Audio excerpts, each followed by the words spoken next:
I'm so excited to tell you about Delete Me, the sponsor of this podcast. Have you ever Googled yourself? It's so frustrating that things like our name, email address, phone number, and even the list of our relatives are being sold online by data brokers. This poses a considerable threat to our privacy, especially if our personal info ends up in the hands of scammers or stalkers. I wanted to put an end to this, which is why I went to joindeleteme.com and signed up for Delete Me. Delete Me's privacy experts comb through the countless data broker websites looking for places your data shouldn't be, remove it, and send you a report on what they've done. They do this all year round, so I don't have to think about it. Since I opened my Delete Me account, I feel better knowing my info isn't easily available online to be used against me for fraud, harassment, or identity theft. You can get 20% off your Delete Me plan when you go to joindeleteme.com/protect. Go to joindeleteme.com/protect. That's joindeleteme.com/protect.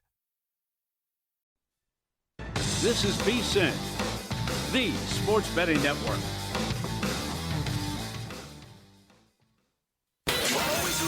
Follow the money. That's what I always say. You always follow the money. Yeah. This is Follow the Money with Mitch Moss and Paulie Howard on VSiN.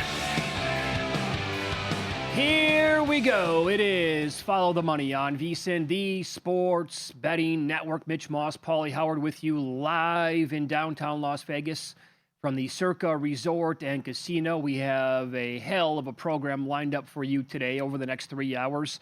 Tons on tonight's massive Thursday night football game. Loser leaves town match like Ric Flair taking on the Hands of Stone back in the 1980s. We'll talk about that a lot. Line movement as well. That took place in the last 2 hours. Paul Charchian, Fantasy Football Hall of Famer. You know, the fantasy playoffs start after this week, basically. So, or this week. Brad Powers on the program. He's going to be great on college football. Mike Buckmiller and James Sullivan on the program talking Survivor. Mike Buckmiller has won Circa Survivor before, and he is alive still. He's one of the 45. I couldn't. You told me that he survived this past weekend. I was like, get the hell out of here. Did he really? Yeah. And he did. Yep. He used the Bears onions. Oh. Yep. So they're going to be in studio coming up a little bit later on. And it's very important because somebody wants to sell. One of the 45 remaining people wants to sell pick control. So if you want to get nuts, let's get nuts. Wow. So they're going to be offering 51% or more of that entry is my guess. All right. So why do you think we had some movement on tonight's big game earlier today, where at every sports book, the Lions went up to 3.5. Here at Circa, minus 105. Several books have them minus 110. And on the money line, now the Cowboys are available at plus 150 or higher. I think a lot of people are aware of the 13-1 ATS off a loss and the 14-0 straight up, right? Oh, they didn't cover against the Giants, and we're fortunate to get out of there alive. Could be St. Brown news, who's a game-time decision.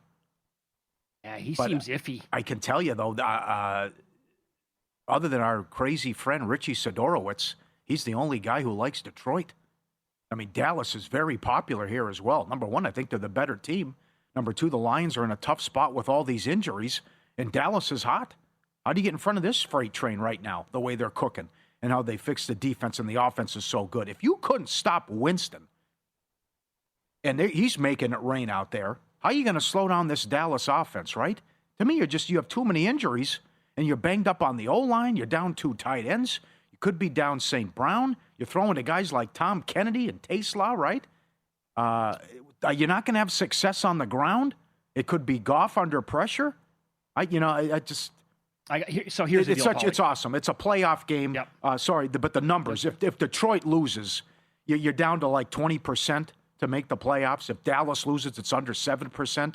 So this is just phenomenal, and it's certainly the season on the line for both teams. So I keep loading up on this game. I've been betting this game since Black Friday, when the number was Detroit 3.5. It was after Thanksgiving when the Lions lost and the Cowboys won. I'm like, I don't get this number. I have to bet the Cowboys right now. And I've been betting it throughout the entire week. I have the Cowboys as low as, I think, plus 144 on the money line, all as high as plus 155. And I have plus 3. I have plus 3.5 multiple times. I bet, and I added more to it today after the number moved yet again. So here's what's going to happen. It's going to be a repeat of the Clippers and Hawks last night in the NBA. The number never made any sense. I know. The Clippers did not get into Atlanta until like later on in the day. They had problems with their plane. And then right before tip-off, Jalen Johnson, he's out of the game for the Hawks, not playing, and it was never a contest. Clippers blew him out pretty much. Yep. So and the Pistons couldn't beat the Bucks in free cut. No, and they were up by 20 before you could blink. I like your angle earlier in the week. Last year, 47. No one's talking about this. 47-9 last year. Yeah. That was the worst home loss under Jerry Jones. I watched that entire game because I had future tickets out the wazoo on the lines last year, and I was dancing with them. But they embarrassed the daylights out of the Cowboys. The Cowboys were demoralized during that beatdown. Yes. Yep. Fifth time since 1970. Both teams are averaging 375 yards a game and 29 points per game. Dallas second in points, number 1 in yards. Detroit number 3 in yards, number 3 in points per game. I mean, I got more action than a John Wick movie here with the props and the stuff. There's over 200 different ways to bet the game at Caesars. I'll give out some more coming up, but also not to mention anytime touchdown candidates. First touchdown of the game could be crazy. Kramer! We'll hear from him later. Maybe it's a sign. I went down here at Circa and grabbed the sheet with all the props. Player to score the first touchdown, Ferguson was marked. There was an X next to it. Well, you better at bet him 15-1. Yeah, right. So you're going to hate yourself if you don't. It but cashes. a big story here too is the injuries and how many guys are out. You're not going to have Clowney. You're not going to have Guyton. You see St. Brown's status. Several guys are questionable. We already ran through the defensive guys who were out yesterday on the show that have been already ruled out for Detroit. But I would expect fireworks here that there's so many weapons. And you could see, and again, it doesn't seem that hard to pull off. But if it can't be St. Brown, Williams and Lamb can't have 10 yards each quarter? That's 20-1. There's so much stuff like this we can talk about. That's exactly right. So there's also an angle here that what if the Lions can't run the football and get it going behind a shaky offensive line against a front for the Cowboys that has allowed 69.7 rushing yards per game in their last 3, second best in the entire league behind Jacksonville. They've allowed 3.9 rushing yards per attempt in the last 3 games and an EPA per play of 0, which is middle of the pack, but a negative 0.1 rushing EPA per play in the last 3 games. Now, again, full year numbers aren't pretty, but since the deadline in last 3 games, they're very, very good. And if you go back and look again, since the Las Vegas game, and I really don't even want to include the Raiders game because they're so bad, but they killed them that day, outgaining them by more than 150 yards. They also outgained Philly 473 to 339, and they were trailing 21-0 and completely shut them down. They outgained KC 457 to 362. They've also out-first downed these teams by at least 4 or more in the last 3 games. There's also this. Dak Prescott has taken 2 sacks in those 3 games. The Dallas defense, though, now they only have 7, but they've also only punted 6 times in those 3 games, 13 by their opponents. So they're keeping Dak clean, and they are finishing drives for the most part. And when you go back and look, from weeks 2 through 5, the Lions were incredible. Arguably, that stretch of football, they were the best team in the league. They had a 31-point win over Chicago. They went to Baltimore on that Monday night, did whatever they wanted. They killed Cleveland at home. That's a very good Browns defense. 34-10, never a game. They absolutely wiped out Cincinnati. It was 37-24. Wasn't that close. Since then, a 30-17 loss to Kansas City that got away from them. They beat Tampa Bay. Good for them. They lost to J.J. McCarthy in Minnesota, gave up 27 points. How bad does that look? Yep. They couldn't do anything against Philadelphia, scored 9 points. The win over the Giants, I would call it Fugazi, should have lost 34-27 on overtime. Absolutely. And it wasn't pretty on Thanksgiving Day against Green Bay. And the 4th down magic is gone. 0 for their last 7 on 4th down. What does that mean with play calling? And will he maybe try field goals? That's another thing to monitor and look at. Also, they're going to bring heat and unleash hell. He had no time to throw against the Eagles. I don't think they can protect him. And from a prop standpoint, if they can't protect him, I think it's a lot of dump-offs. And I would look at Montgomery and Gibbs, yards and receptions over as well. I think it's going to be that kind of game. I can't believe I'm talking about this. Is this a Tom Kennedy game? It could be. I mean, the Tom Kennedy. And the Guru was making a case, and Charch is going to make the case for Taslaw coming up too. He's in the low 30s. but maybe Kennedy does something. But this is going to be because Williams is too obvious, right? I mean, if you're Eber, way too, yeah. Well, number one, if you're Eberflus, if there's no St. Brown, you double him and make these other guys beat you, who they promoted and called up from the practice squad. And it's just you got to take your chances, and plus you can blitz them and force the dump offs as well. But you couldn't stop McCarthy, you couldn't stop Winston, and now here comes one of the hottest offenses in the league. Yeah, and to your point, here's the combo of CeeDee Lamb and George Pickens. Since Lamb came back from injury, it's now been 6 games. Against KC, Lamb, 7 for $112, a touchdown. Pickens, 6 for 88. Against Philadelphia, Lamb, 4 for 75. Pickens, 9 for 146 and a touchdown. Against the Raiders, they each scored. They combined for 14 catches, more than 200 yards. Both guys against Arizona, 7 for 85, 6 for 79. They got killed against Denver. They still produced. Against Washington, they ate all day long. Like, there's not against this secondary with the Lions, a secondary in which allowed Wicks to have 6 for 94 and 2 touchdowns on Turkey Day. Watson had 4 for 80 and a touchdown. The week before, Wan'Dale Robinson had 9 for 156 and a touchdown. Like, it's the Cowboys and Dak Prescott here are going to pretty much do whatever I think they want offensively. How nuts do you want to get? If they win 7-5-1, Minnesota at home, Chargers at home, at Washington, at New York, oh boy, this can happen. Well, I think now is the time you got to do it. You got to do it before they win tonight. Because Jalen Carter's also out Monday night, too. Yeah, sure. This division could really get interesting. Yeah. I mean, look, I poo-pooed this a month ago. I'm not going to say Dak to win the MVP, but I'm going to say, I brought this up in Real Fugazi. It was either this week or Black Friday. I said this team's making the NFC title game for the first time in 30 years. I think there's absolutely an angle where that's going to happen. I think this is the last team I want to play in the playoffs. Yeah. But even if Detroit wins, they're still in trouble, though.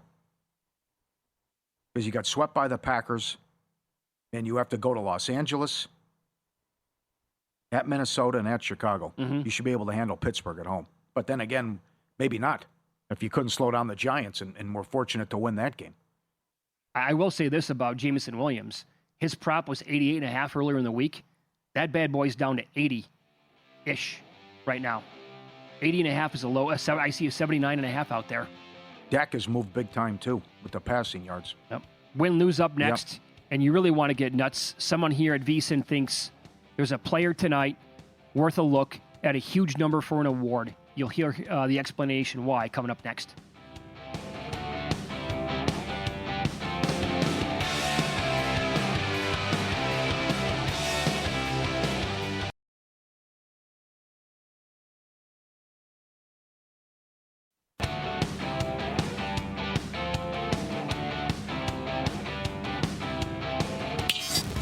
This is Follow the Money on VSiN. We go heavy fantasy and player props for the next half an hour as Fantasy Football Hall of Famer Paul Charchian joins us here in his normal spot on a Thursday as he is on the Progressive guest line. Charch, good to talk to you as always, my man. How are you? I'm doing great. Thank you very much. I'm just wrapping up inputting my current song for my fantasy music league, which tells you if you ever had any doubt about my devotion or degeneracy for fantasy sports, know that I also play fantasy music league. All right. One day we will expand on that, I think, and ask you exactly what the hell you're talking about. That's a good call. And let's do it in the summer when there's only baseball. Oh, good. Good. We'll do it then. Until then, a very busy week with the playoffs looming here in fantasy football with millions upon millions of people, a little bit higher heart rate this week than normal. I have Lamar Jackson in at least one league. He did not practice today. Here is something that you created. You're brilliant with this because you've created so many things with fantasy football. But the sabotage drop. Explain what that means to the audience who are unaware of that and if they should do it this week. The premise of the sabotage drop is you drop a brand name player who will ultimately hurt the team that picks this player up. And it's got to be a brand name player like Lamar Jackson. The sabotage drop is the single most badass fantasy maneuver that there is. It takes major stones, the likes of which 90% of your listeners and viewers will not have. But you can do it if you look ahead and you feel like there's an opportunity to hurt another player hurt another team. then you go ahead and do it. And for Lamar Jackson, if you'd have sabotage dropped him right when he suffered the hamstring injury back in week 5, that would have worked. Or when he came back and didn't look right, that would have worked too, because Lamar Jackson, get this, for the last month, Lamar Jackson is the lowest scoring quarterback in the league. He has 1 touchdown, Aaron Brown combined, 1 touchdown. He's averaging 192 passing yards and 21 rushing yards. He's obviously not right. He's managing knee, toe, ankle, and the original hamstring injury that knocked him out for a month altogether. So then you look ahead at the schedule with Lamar Jackson. Pittsburgh this week, Cincinnati on deck. Now, he just goose-egged Cincinnati 2 weeks ago. Then the Steelers coming up. If you're not going to start Lamar Jackson in these spots, then go ahead and drop him and see if he's going to hurt somebody else. Do the sabotage drop. I know most people won't have the guts to do it because Lamar Jackson, he's been an amazing fantasy producer, but we know so much of his fantasy success has been built on the running. That's not there, and it doesn't look like it's coming back anytime soon while he's nursing 4 different injuries. So he is an absolute candidate for a sabotage drop. If you decide you've got the stones for it, I'd go for it. If you're not going to start him, Pittsburgh, Cincinnati coming up here. Yeah. I should have done that with Justin Jefferson. I benched him. Yeah, I he was a perfect candidate. Yep, he really was. Said. I should have dropped him. Interesting. That's a good discussion. Yep, What do imagine, and what a great story to tell, right? I dropped Justin Jefferson in the middle of a season, right? And, it would have been an epic, absolutely epic story, and you could have done it seeing Jefferson's trouble coming. We talked about him just last week. Yep. The brutal matchup that he had with Max Brosmer coming and the Seattle defense. By the way, Brosmer, can we just talk for a second about McCarthy and DeBrosmer the last 2 weeks for the Vikings? I didn't think it was possible. I found a quarterback worse than Spurgeon Wynn, and that's a deep cut. That is a deep cut for Viking fans right there. The Vikings just went back-to-back games with quarterback passer ratings worse than spiking the ball on every play. Yeah. Ooh. Correct. Consecutive games. With 2 That's what they got out of J.J. McCarthy and Max Brosmer. And now they're stuck. Brosmer was so bad against Seattle. They're stuck going back to McCarthy, who's suddenly just fine from his concussion. And now they got to play out the string with the rest of the season with McCarthy and just find out what it looks very apparent that McCarthy is not going to be the long-term solution for this team. As a lifelong Viking fan, I can tell you this is about the lowest spot we've been, because both short-term and long-term, there's nothing to feel good about with this organization right now. The short-term, this is a lost season. Long-term, you have an aging roster. They're deeply over the cap for the next 2 years. Next year, they have the 3rd worst cap situation right now. They're $36 million over next year. Aging roster. There's just not. It's right now. The dauber is very down on the Vikings. What do you make of them being favored then in that matchup? And what does Washington do then if offensively? Well, I think Washington's going to run the ball. Let's talk about Chris Rodriguez for a minute, who I think there's a really nice angle here from a prop standpoint on Chris Rodriguez, and why I think they're going to run the ball. First, Vikings are seeing more runs than any team, because the one thing the Vikings can do to win games is they can disrupt your passing game, because they've still got a great pass rush. They've got Brian Flores. You don't want Brian Flores to go win the game with that pass rush. So teams run on the Vikings all the time. And nobody really paying attention to Chris Rodriguez as in the Commanders' backfield. He is, right now he's getting potentially a big workload. So let's talk about Chris Rodriguez going over 35 and a half yards, which is a tiny number for a starter running back, and over 10 and a half carries. Vikings seeing the league's highest run rate and the most opposing rushers per game, 32 rushes per game. If the Vikings are going to see 32 rushes per game, isn't the starting running back going to get to at least 11 of those? And Washington runs the ball 9th most. They run 28 times per game. So here's this window. Washington runs 28 times per game. The Vikings see 32 per game. So the starting running back is going to get to 11 rushes, right? That's Chris Rodriguez. And how about this? Starting running backs against the Vikings this year, 10 of 12 have gone over 10 and a half carries. 10 of 12 have gone over 35 and a half rushing yards. The average game for opposing starting runners against the Vikings, 19 carries, 77 yards. Both those numbers are double what we need from Chris Rodriguez to go over 35.5 yards and 10.5 carries. Wow. Excellent. That's an incredible breakdown right there. Good job, my man. What do I do with all these Colts players now with Jones playing with a fractured fibula? Now, I know that part worries me is the fibula. And what we know is that even non-throwing arm injuries can affect the whole motion that the quarterback has got. Look at Jordan Love last year, the groin injury, never threw right the whole season. And I am nervous about that part. But the one part I would like to highlight from the Colts passing game is the emergence of Alec Pierce as the go-to receiver in this offense. They shipped away Adonai Mitchell, and that just freed up a handful of extra snaps and reps for Alec Pierce, who's making good on it. Since the Adonai Mitchell trade in that Sauce Gardner deal, Alec Pierce leads Colts receivers in snaps, routes run, and fantasy points over the last month. And he's legitimately good. Pierce for a long time was just a guy who was out running 9 patterns and just getting like 2 deep shots a game, of which he would usually not catch any. Now he's getting a ton of work. He gets to face the Jaguars secondary this week. And last thing I'll mention about Alec Pierce and why I think he's worth rostering. Jaguars this week, that's a favorable matchup. Fantasy championship week, Jaguars again.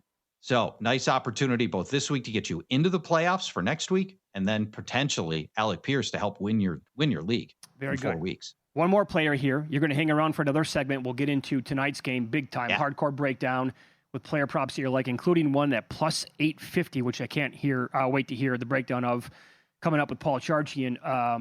Omarion Hampton got hurt, it feels like 3 years ago. In reality, it was only a couple of months. But he was really coming on for the Chargers. Now on Monday night, he gets an Eagles defense with no Jalen Carter all of a sudden. So what are your expectations here as he comes back? So Hampton could return as early as this week, and that's great this Sunday. You recall at the start of the season, Hampton walked into the starter's role because Najee Harris blinded himself, and then he was cruising through 4 games. He had 4 touchdowns, and his workload was increasing, and it really looked great. And then severe ankle injury, out for 2 months. From here, it looks like, at least short term, it's going to be a timeshare with Kamani Vidal. That's not great. And then the schedule turns honestly kind of brutal. Eagles might be the easiest of the remaining teams left on the schedule, because then they go to the Chiefs. That's a top 5 run defense. Cowboys, as we'll talk about next segment, suddenly a very good run defense. And then Houston, also great run defense. This is a tricky spot for Omarion Hampton. You've been sitting on him all this time, waiting to get him back, and we're finally here, and it's a series of tricky matchups, unfortunately. That really stinks.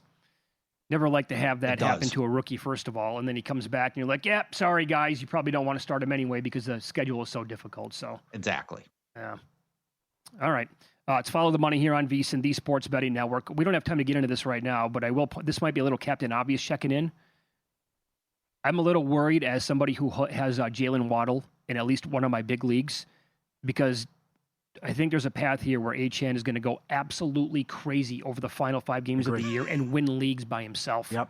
I would jump it on that 17-1 most rushing yards. Most rushing yards in the league. Yes. Don't hate it. So Charch is going to hang out for one more segment. Fantasy Football Hall of Famer Paul Charchian. We will get into who he likes tonight with a game that could turn out to be an absolute shootout, and he's going to give out a prop that pays around plus 850. Find out what it is next here on VSiN.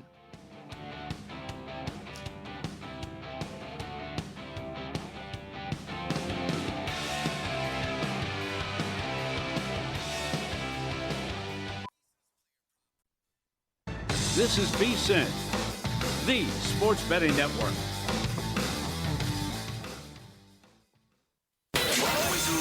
Follow the money. That's what I always say. You always follow the money. Yeah. This is Follow the Money with Mitch Moss and Paulie Howard on VSiN. Welcome aboard. Thanks for watching today on YouTube TV, listening on Sirius XM channel 158, iHeartRadio, TuneIn Radio, or any of our great affiliates across the country. We will get into this monstrous Thursday night football game coming up in about a half an hour. Lions and the Cowboys, our best bets at the end of the hour, and this is going to be a fun discussion. Survivor here as Mike Buckmiller joins us in studio. He's a former winner, and he is still alive. My God Almighty, unbelievable. In Circa with 45 people overall, and James Sullivan in studio as well, the creator of Survivor Sweat, survivorsweat.com. Gentlemen, thanks so much for coming in today. How are you? Thanks for having us. I'm glad to be here and having this discussion. I know I was fortunate enough to be here at the beginning of the season, and you said maybe we'll have you back, and so I'm glad to be back. Are you already losing sleep? Oh, yeah, for sure. Yeah, I don't sleep well as it is, but yeah, it's hard to shut your mind off, as many people have explained over and over. Like, it's hard to get it out of your mind. You just don't want to leave any stone unturned, and you're just waiting for the next week and just, looking ahead at the picks and just trying to play it out over and over and over. And you do your best to try to occupy yourself, but it consumes you. So take us through this. Tell us how many entries you have left at this point and what it was like with the decision-making process leading into Thanksgiving/Black Friday and how you possibly survived. Yeah, for sure. We entered, my partner and I, we had 2 entries heading into Thanksgiving. We had one on the Chiefs and one on the Bears.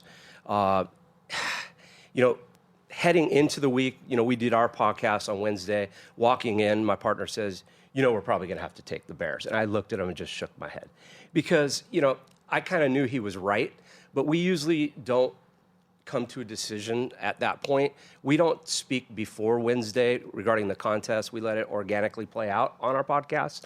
I think it makes for better content. We're just talking like 2 guys that are discussing, our past and the percentages and the math and who we have left and who the public has left and those type of things. And, it quickly, we left our podcast and there really wasn't no decision. It was going to be Kansas City and the Bears.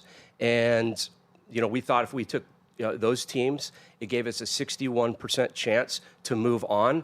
If we lost one, we hope that it would only be the Chiefs. It would be the Chiefs. And that way, if we won with the Bears, we would clip a huge percentage of the pool.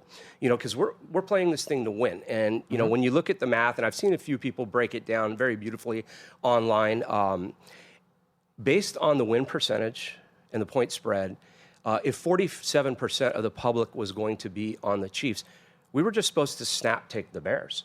And we projected 55 to 58%.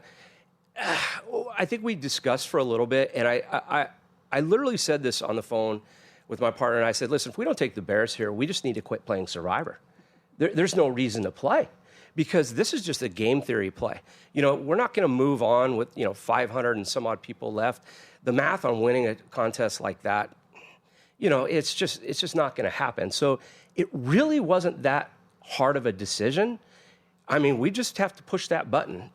Having the Chiefs made it a little bit easier, but when they lose to the Cowboys, you just know it's all riding. And it was the math was 1.42% that all dogs would win that. You're right. And here it happens. So, and on that entry with the Bears, yep. You had the Eagles left? Yeah. You had the Ravens left? No Ravens. Okay. We did have the Eagles. And a part of that decision is by winning there, you also move on with the Eagles, which you may be off the chalk when the Niners play the Titans. So now the Eagles play the Raiders that week. And so it's kind of a double play there.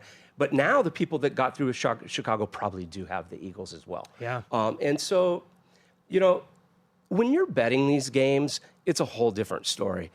And you're in different pools, but when you're in a Circa Survivor pool, a large pool with this amount of people left, you have to take these contrarian plays. This is how you're going to cut through and chop these big numbers. And so, in 2022, it was week 16. We were supposed to take Detroit at Carolina. They were 71% favorite, and I just didn't like the game. Detroit had won 7 straight. At that time, Goff had some issues throwing outside in weather on grass. I didn't like the O-line matchup, and I just didn't like the game. So we pivoted off. There was 14 left. We pivoted. We took the Sunday night game. We took Pittsburgh, 2.5-point favorite versus the Raiders.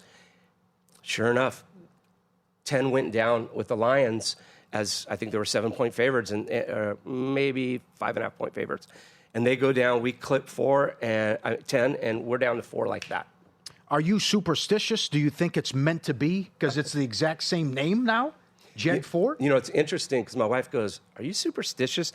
And asked me if I was, and I'm like, I don't believe I'm superstitious, but when things are going well, I keep doing the same things. All right. I just do things the same way. Okay. And I'm just a man of repetition, and I guess when things aren't going well, then I switch it up. Okay, so you're the perfect guy to ask then. As a previous winner and as a guy who's still alive, then obviously you're very good at this.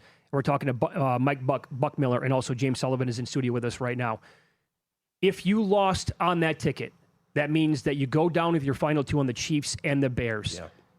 You guys had, and part of that conversation is it, oh, well, that's fine. We have to be okay with that decision. We're done playing Survivor for this year, and we'll just pick it up again and make another run next season? When you play these, in order to win, you have to be willing to die. And it would be an absolute gut punch, for sure. Any day you get bounced out of Circus Survivor is the worst day. It's the absolute worst. It's an absolute gut punch. But I can tell you, the only way that you can win these things is you have to take shots like that. You really have to take, 25% of the time, we're going to move on with less than 50 people there. 75% of the time, it's going to be 500 or more. And so what are the odds on us winning then, as opposed to taking that shot? And as it turns out, the Bears were game. They ran the football and they got it done. But it wasn't just the X's and O's thing, because that's not what we're talking about here. We're talking about game theory, and we're talking about the public and where they're going to land. James, what's it like then with the website after what transpires, even before the Eagles game? Well, we had players that reached out to us actually going into that Eagles game that were ready to list after that game. We had one of the remaining 49 entries at the time, who we listed immediately after that game, sold Pick Control after that game. Pick Control too. Yeah, sold Pick Control. There was one entry that sold Pick Control. He was a younger person, and he said, "Hey, this is life-changing money for me." And he sold his Pick Control immediately after that Eagles game. Wow. So 51%? Yeah, it was, just over. He kept a good chunk of it. So he's still, he cashed out some, and he still has a good chunk of it. So if the entry does make it to the finish line, he'll also get a second payday. As big as these contests have become, is there going to be a number where it's just going to be like too big? Like, let's say this thing gets down to 15 people, and, contestants are like, I want to sell this. And people are like, my God, you're going to sell your ticket for $1.2 million? That's a lot of cash we're talking about here. Well, I always say, there's different people that are left. To this guy, it was life-changing money for him to cash out for. It was a six-figure sale. He sold Pick Control for 6 figures. So to him, he cashed out that. There's still a lot of, big-time gamblers in the remaining 45. There's a lot of poker players that are left. There's a lot of sharp money that's in there as well. To them, it's not even obviously a consideration. They're playing for the 18 million. They're playing for millions. So I think that ties into Grandissimo, right? Because so many poker players were in that contest, and they were still alive at the very end, and part of the eventual 6-team chop that won that contest. They have more money than you can fathom, so they don't. That's always going to be an option there. Yeah, there was, of the 6 players that were remaining in Grandissimo, at least 2 of them were professional poker players that we spoke with. When it got down to 6, there was early discussions of a potential save at that point, taking some money off the table and then playing for the rest. As soon as we got to the poker players that were left, they immediately shut that down. They had no interest whatsoever in any kind of save, any kind of chop, any kind of taking any money. They wanted to play for the full $6.9 million. Yeah, that's going to be an issue, I think, for Grandissimo in years to come.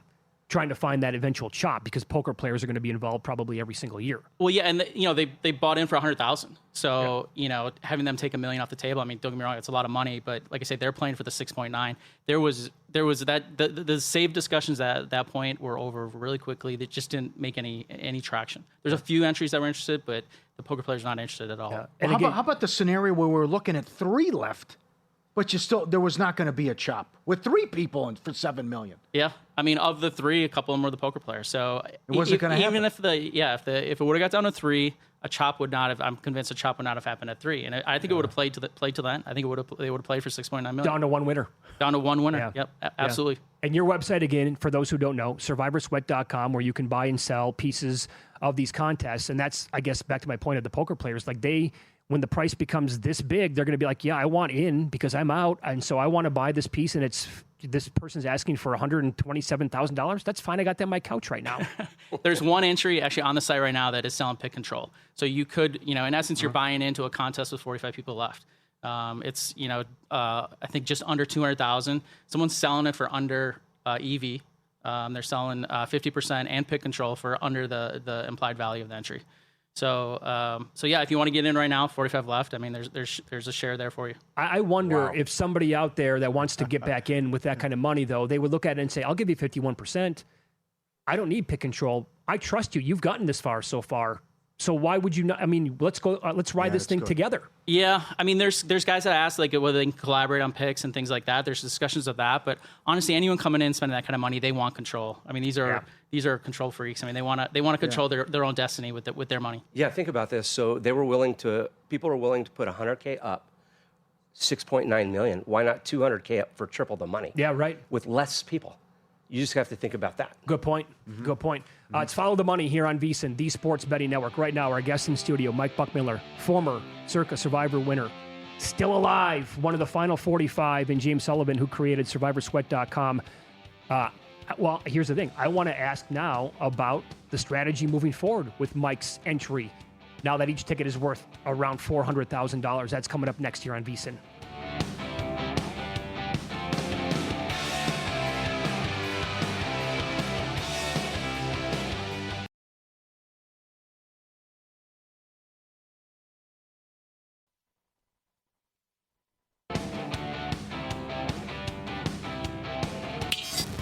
This is Follow the Money on VSiN. We continue now with Mike Buckmiller, former Circa Survivor winner back in 2022, still alive now, one of 45 different entries, and also James Sullivan, creator of SurvivorSweat.com, and they're a part of, obviously, the Survivor Sweat podcast as well. So Mike explained in the first segment, for people just tuning in right now, they decided to take a shot on the Bears. Made sense, and they had Philadelphia available, all game theory here, because 25% chance to win, and they're going to advance with a very small group of people if they get there, rather than being 75% and the herd's going to be like 600 people maybe advancing. Like, what good does that do you? So they took a shot, it comes in. So now what is the strategy moving forward? That you took that shot, it turns into a grand slam. Do you play it even keeled the rest of the way? Well, even though there's 45 remaining, fortunately we've been down here before, we're not close. It seems like you're close because you start with 18,718. But you still got to chop 44 left. So, yeah, we're not close. And I think this is going to get all the way to the ends. That said, yeah, now we have a few teams that we can take. We're going to look and analyze and, study some of the spots we can be on, dig into some of the games in terms of, the matchups. But that said, we also have to look and see where the public's going to land. And it might be a little difficult because think about it. All the people that are here now are contrarian players. No doubt. And so maybe some of the pick percentages get a little screwy, So it looks like, Tampa Bay could be the chalk. I wouldn't be surprised you turn around and you find 20 on the Browns here. And so you have to, and it might be one of those things, they know what I know what they know, and vice versa, back and forth. So you have to look and see who has Denver available, who has Packers available, who has Rams available. There's a few other spots where people can land, Buffalo, and then try to, find out where people are going to go and try to get a game you can feel comfortable with. But, it's going to be hard reading these guys the rest of the way. Are you freaking out about Christmas, or do you feel good about that? I hope I get there. Okay. Yeah. Okay. If we get there. You got a good plan, though? Well, we'll see what the plan is when we get there. Yeah.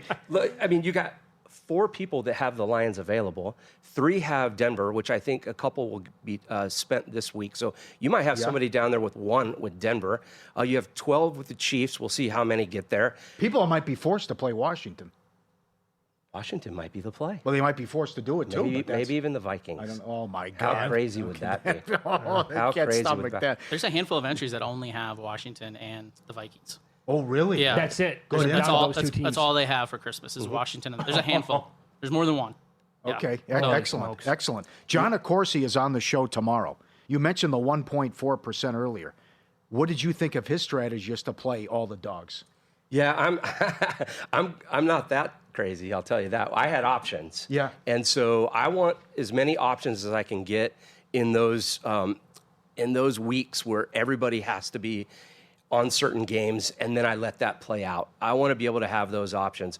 I mean, who knows? What if everybody was on the Bears? I want to have the Eagles. So I don't want to limit the ability to take certain teams. And so, like I said, we had several options. Obviously, Eagles being the safe one, and we have several options for Christmas too. So hopefully, if we get there, we'll make that decision. Okay. So when the Bears were up, and they were, to me, we were on the air live, they were clearly the right side in that game. So the way it worked out was unbelievable.